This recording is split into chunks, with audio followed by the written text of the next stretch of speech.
kontaminado umanong milk tea ilalabas ngayong araw o bukas. Pinakamababang public satisfaction rating ni Vice President Jejo Marbinay na itala ng social weather stations base sa pinakabago nilang survey. Pero kampo ni Binay, positibo pa rin daw ang pananaw sa sitwasyon. Mga kinasasangkutan niyang issue sa Makati City muling tatalakayin sa Senado. At manual filing ng income tax return sa BIR hanggang sa Miyerkules na lang. Pero electronic filing nito pinalawig hanggang sa isang buwan. Kinatawa ng BIR, makakapanayam live.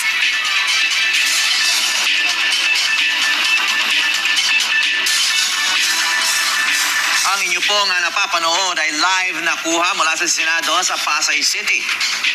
Inaasahang isang oras mula ngayon muling ipagpapatuloy ng Senado ang kanilang pagdinig kaugnay sa iba't ibang anomalya umano sa Makati City.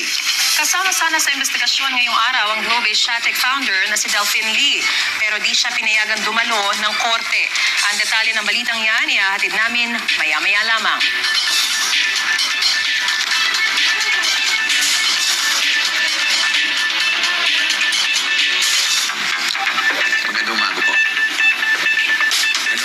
Posible nga ngayong araw o bukas lumabas ang resulta ng autopsy ng babaeng namatay matapos makainom ng umano'y kontaminadong milk tea sa Maynila.